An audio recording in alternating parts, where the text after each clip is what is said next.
Hello everyone, this is Roli Pandey.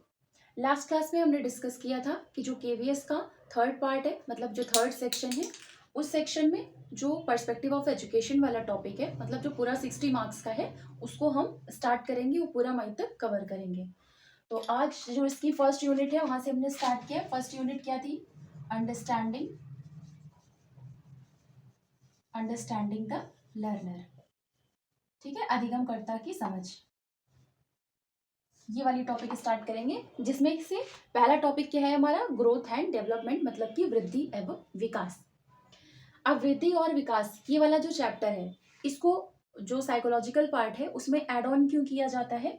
क्योंकि हमको अगर किसी बच्चे को पढ़ाना है, तो अगर उस बच्चे की साइकोलॉजी हमें पता होगी कि बच्चे सीखते कैसे हैं, बच्चे समझते कैसे हैं, बच्चे के इंटरेस्ट कैसे क्या होते हैं, तो ये सब चीज़ें समझने के लिए चाइल्ड डेवलपमेंट वाला जो टॉपिक है, उसमें जो ग्रोथ एंड डेवलपमेंट है उसको हम पढ़ते हैं। अब ये जो चाइल्ड डेवलपमेंट ये वाला टर्म है, ये टर्म आया कहाँ से? ये एक छोटा सा पार्ट है किसका? एक लार्ज डिसिप्लिन का। लार्ज डिसिप्लिन कौन सी? Developmental psychology. डेवलपमेंटल साइकोलॉजी, इस डिसिप्लिन से हमारा चाइल्ड डेवलपमेंट वाला जो टॉपिक है वो आया है।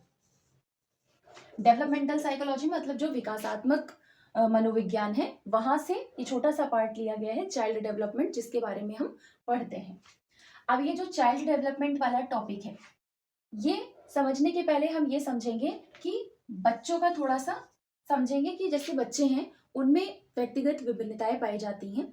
अब ये हर एक बच्चे में व्यक्तिगत विभिन्नताएं क्यों होती हैं, किसके कारण होती है? जन्म से ही हमारे अंदर जिज्ञासा पाई जाती है। इसी जिज्ञासा की वजह से ही हर एक बच्चा अलग अलग होता है, मतलब कि हर एक बच्चे का इंटरेस्ट अलग है। वो हर एक बच्चा जो है वो सेम तरीके से जानने की कोशिश नहीं करता है। कोई बच्चा है वो खेल में जानने की कोशिश करेगा कि वो क्या है, क्यों है, कैसे है। कोई बच्चा है जो कि एग्रीकल्चर वगैरह है। कोई बच्चा है जो पढ़ाई में जानने की कोशिश करेगा। कोई बच्चा है किसी चीज़ को रिसर्च करने की कोशिश करेगा। तो हर एक बच्चे में जिज्ञासाएं अलग अलग होती हैं। तो उसी अलग अलग क्यूरियोसिटी और ईगरनेस की वजह से ही इंडिविजुअल डिफरेंसेस बच्चों में पाए जाते हैं। अब ये इंडिविजुअल डिफरेंसेस किस फॉर्म में हो सकते हैं? एप्टीट्यूड के फॉर्म में हो सकते हैं, इसके अलावा इंटरेस्ट के फॉर्म में हो सकते हैं, या फिर इंटेलेक्चुअल फॉर्म में हो सकते हैं। इंटेलेक्ट लेवल पे हो सकते हैं। तो इस तरीके से अलग अलग चीजों में बच्चों में डिफरेंसेस पाए जाते हैं।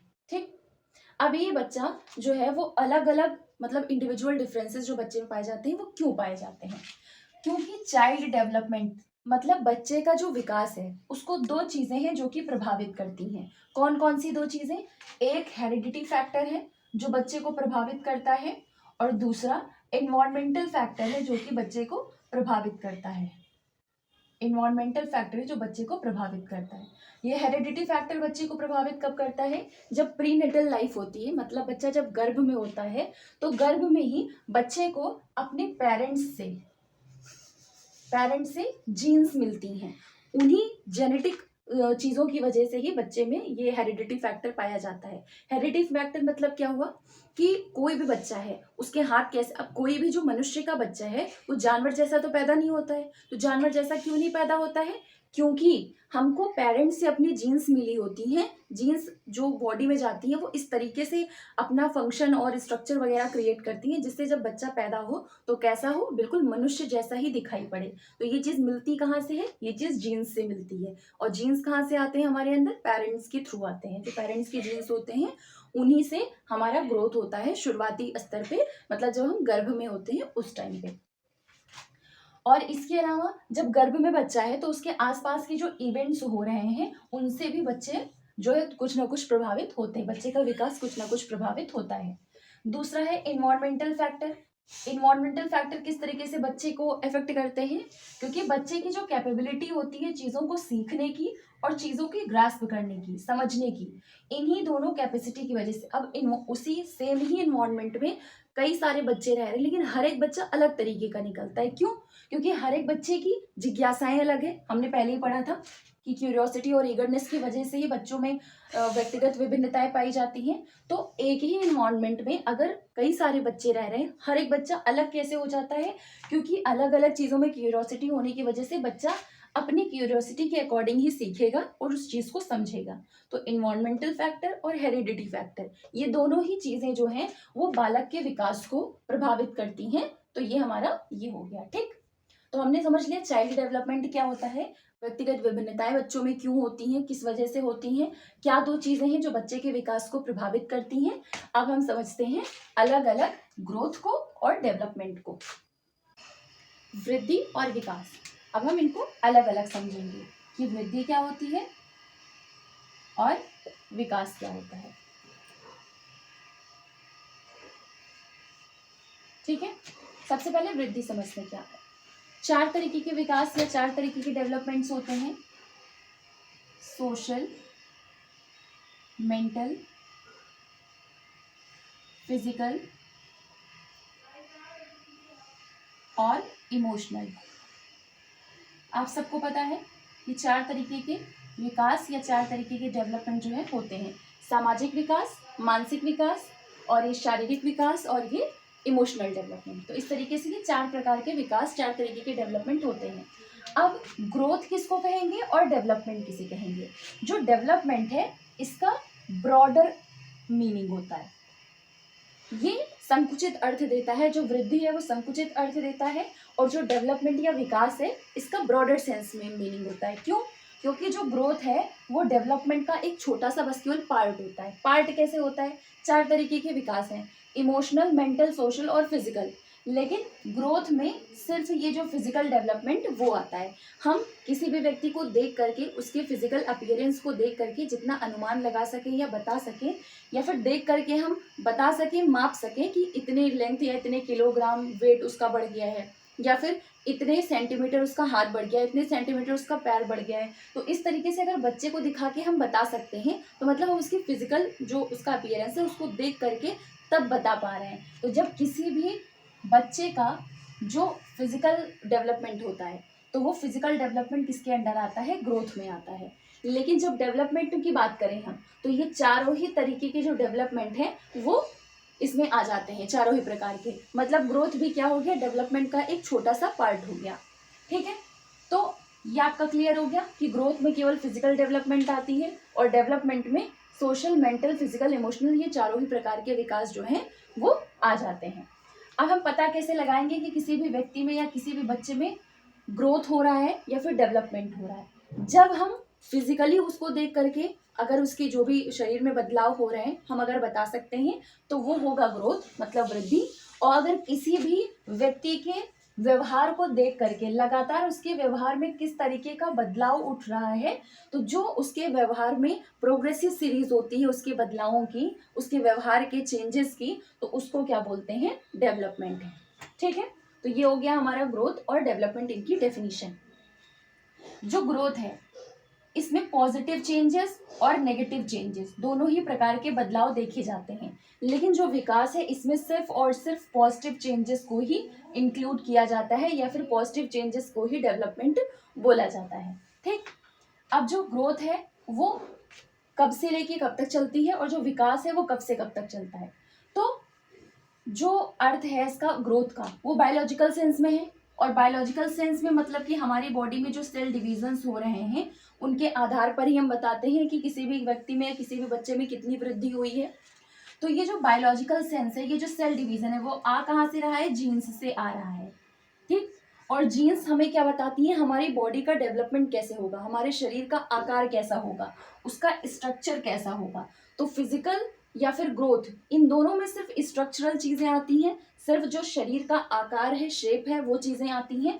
तो शरीर का आकार कैसा होगा, उसका शेप कैसा होगा, ये तो जीन्स ही बताती हैं। ठीक, और जीन्स कब तक बताएंगे कि एक उम्र आने तक हमारी क्या होती है, जो विकास है, वृद्धि है वो रुक जाती है। मतलब कि अगर एक एज आने पर हम 4 फीट या फिर मान लो 5 फीट इसके हो गए तो पूरी लाइफ तो हमारी हाइट बढ़ती नहीं है, एक टाइम पे आकर के रुक जाती है। मतलब हम कह सकते हैं कि जैसे ही मैच्योरिटी आ जाती है, मैच्योरिटी आने के बाद वृद्धि जो है वो रुक जाती है, मतलब जो शारीरिक विकास है वो रुक जाता है। मतलब ग्रोथ कंसेप्शन से स्टार्ट होता है, गर्भ से शुरू होता है, और कब तक चलता है, जब तक कि मैच्योरिटी नहीं आ जाती है। मतलब ग्रोथ कंसेप्शन से लेकर के मैच्योरिटी तक ही रहता है, जबकि जो डेवलपमेंट है वो कंसेप्शन से शुरू होता है, और जब तक मृत्यु नहीं हो जाती है किसी भी व्यक्ति की, तब तक उसके अंदर डेवलपमेंट देखा जाता है। मतलब कि कोई भी व्यक्ति है वो उसका व्यवहार दिन प्रतिदिन बदलता रहता है, या फिर उसके व्यवहारों में बदलाव होता रहता है। तो व्यवहार का बदलाव ही डेवलपमेंट कहलाता है। तो डेथ तक, ये सिर्फ मैच्योरिटी तक, एक बार मैच्योरिटी आ गई, शारीरिक आकार एक बार शरीर का स्ट्रक्चर बन गया, उसके बाद तो चेंज नहीं होता, एक बार बन गया तो बन गया। तो मतलब जो फिजिकल चेंजेस हैं वो कंसेप्शन से लेके मैच्योरिटी तक रहती है, और जो डेवलपमेंट है वो पूरी लाइफ तक रहता है, जब तक कि मृत्यु नहीं हो जाती। ठीक है। ग्रोथ, फिजिकल अपीयरेंस किसी का भी देख करके हम पता लगा सकते हैं कि उसकी हाइट कितनी बढ़ी, उसका लेंथ कितना बढ़ा, उसका हाथ पैर में कितने चेंजेस आए, एक बच्चे का सर कब बड़ा होता है, और एक बच्चा एडोलेसेंस होने पे उसके अंदर क्या बदलाव आते हैं। तो ये सारी चीजें फिजिकल अपीयरेंस देख करके हम बता सकते हैं। तो वृद्धि फिजिकल अपीयरेंस देख के बताई जा सकती है, और अगर डेवलपमेंट बताना है तो उसकी जो भी बिहेवियरल सिचुएशन है, उसके व्यवहार में जो भी बदलाव हो रहे हैं, उनको ऑब्जर्व करके, उनको देख करके हम बता सकते हैं कि उसके अंदर विकास हो रहा है। क्योंकि ये पॉजिटिव सेंस में है, ये सिर्फ पॉजिटिव होता है, इसका नेगेटिव नहीं ऐड करेंगे। जितनी भी पॉजिटिव बदलाव आएंगे बिहेवियरल सिचुएशंस में, ऑब्जर्व करने पे हम देखेंगे, वही डेवलपमेंट में इंक्लूड किया जाएगा। ठीक। अब यहाँ पे ये दोनों चीजें, ये चीज जो है वो दोनों ही चीजों के लिए कॉमन है, मतलब वृद्धि के लिए भी कॉमन है और विकास के लिए भी कॉमन है। मतलब कि ऐसे नहीं हो सकता है कि रातों रात किसी भी व्यक्ति में वृद्धि हो जाती है, या रातों ही रात किसी भी व्यक्ति में विकास हो जाएगा। अब जैसे फिजिकल डेवलपमेंट की ही बात कर लें, तो बच्चा अगर 2 साल का है और 2 साल में उसको चलना नहीं आ रहा, मान लीजिए सिर्फ उसने बैठना सीखा है, ठीक है, सिर्फ उसने बैठना सीखा है, तो रातों रात तो वो चलना या दौड़ना सीख नहीं जाएगा। कुछ एज का गैप होगा उस बच्चे के जीवन का, 4-5 साल ले करके वो बच्चा सीखते सीखते तब जा करके चलना या फिर दौड़ना सीखेगा। तो ये कैसे हुआ, रातों रात तो हुआ नहीं। मतलब कि एक एज से दूसरी एज में ट्रांजैक्शन होने पर बहुत सारी उम्र लग जाती है बच्चे को उस पर्टिकुलर फिजिकल डेवलपमेंट, इमोशनल कोई भी चेंज हो उसको रखने में या फिर उसको पाने में। जैसे कि कोई भी बच्चा मान लो शैशवावस्था में है, तो उसके शरीर में कुछ भी बदलाव हुए, तो शैशवावस्था के बाद अगर उसको वापस से जो एडोलेसेंस है मान लो, वहां तक पहुंचने के लिए, एडोलेसेंस तक पहुंचने के लिए उसको अच्छे खासे कम से कम 10 से 15 साल लग जाएगा इन्फेंसी से एडोलेसेंस में पहुंचने में। तो एक शैशवावस्था से एडोलेसेंस तक पहुंचने में उसको 15 साल लग रहा है। मतलब कि एक एज से, एक स्टेज से दूसरी स्टेज तक पहुंचने में बच्चे के जीवन का कम से कम, मतलब काफ़ी सारे नंबर ऑफ ईयर्स लग जाते हैं। ठीक। अब ये हमने देख लिया, ये स्ट्रक्चरल होता है, ये शेप में या फिर साइज में चेंज आएगा ग्रोथ में, और इसमें क्या होगा, फंक्शनल चेंज आएगा, मतलब इमोशनल, मेंटल, सोशल, इस तरीके के जो विकास है, फंक्शनल डेवलपमेंट जो है वो डेवलपमेंट के अंदर माना जाएगा। अब किसी भी व्यक्ति को हमने देख करके बता दिया कि पहले इसका वेट 10 किलोग्राम था, अब इसका वेट 15 किलो हो गया, ठीक है। तो मतलब हम क्या कर रहे हैं, एग्जैक्ट क्वांटिटी बता पा रहे हैं कि कितनी क्वांटिटी में उस व्यक्ति के अंदर वृद्धि हुई है। तो जब क्वांटिटी बता सकते हैं, मतलब क्या हो गया, जो ग्रोथ है वो कैसा हो गया, क्वांटिटेटिव हो गया। और जो डेवलपमेंट है इसमें हम क्वांटिटी नहीं बता सकते। मान लो कोई बच्चा है वो बहुत ज़्यादा शरारती था, उसके बाद बड़ा होने पे या फिर 4-5 साल के बाद हमने जब उसको देखा तो उसकी वो बहुत ज़्यादा डिसेंट हो गया। तो ये जो पॉजिटिव चेंज उसके अंदर आए हैं, ये जो पॉजिटिव बदलाव आया है, हम ये तो नहीं बता सकते ना कि इतने लीटर वो चेंज हो गया, इतने लीटर पहले से डिसेंट हो गया है, या फिर इतने लीटर, इतने किलोग्राम चेंज हो गया है। तो हम क्या कर सकते हैं, बस केवल एक अनुमान लगा सकते हैं, उसकी हम क्वालिटी को ही बता सकते हैं। तो जो विकास होगा वो क्वालिटेटिव भी हो सकता है और क्वांटिटेटिव भी हो सकता है, और जो वृद्धि होती है वो हमेशा सिर्फ और सिर्फ क्वांटिटेटिव ही होती है। मतलब उसकी हम सिर्फ माप ही बता सकते हैं, माप ही कर सकते हैं, एग्जैक्ट अमाउंट में बता सकते हैं। तो ये था हमारा वृद्धि और विकास। अब नेक्स्ट क्लास में हम जो वृद्धि और विकास, इनकी विशेषताएं हैं उनके बारे में पढ़ेंगे। मिलते हैं नेक्स्ट वीडियो में। Thank you.